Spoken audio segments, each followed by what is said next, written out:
2 సంవత్సరాల నుంచి దగ్గర 2 సంవత్సరాల నుంచి మీ ఎంపీ గారు లావు కృష్ణ నన్ను అడుగుతూ ఉన్నారు, మీరు ప్లీజ్ నాకు ఒక ప్రోగ్రామ్ చేయండి. 2024 ఎలక్షన్ తర్వాత ఒకసారి మళ్ళీ కలిసి మీరు ఇప్పుడే నాకు ఇవ్వండి అన్నప్పుడు నేను చీఫ్ మినిస్టర్ గారితో కూర్చొని మాట్లాడినప్పుడు చెప్పాను, ఇలాగా లావు గారు అడుగుతున్నారు నర్సరావుపేటకి అక్కడ బ్యాంకుని పంపించి చెయ్యాలా, ఖచ్చితంగా చేయండి, అది మాత్రం కాదు దాని తర్వాత ఇంకా ఎక్కువ చోట్ల ఆంధ్రప్రదేశ్ లో చేయండి అన్నారు.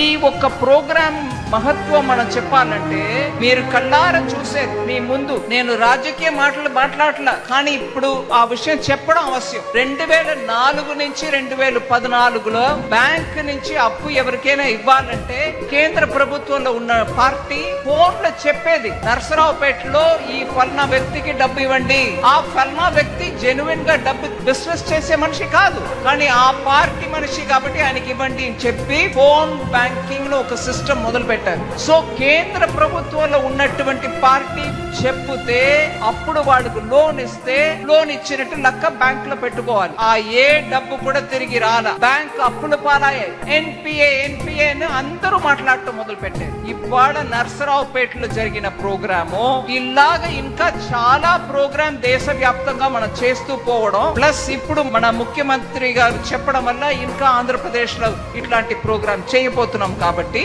విషయం ఆ ఫోన్ ద్వారా జరిగిన బ్యాంకింగ్ కు ఇప్పుడు జరుగుతున్న బ్యాంకింగ్ కు తేడా చూడండి.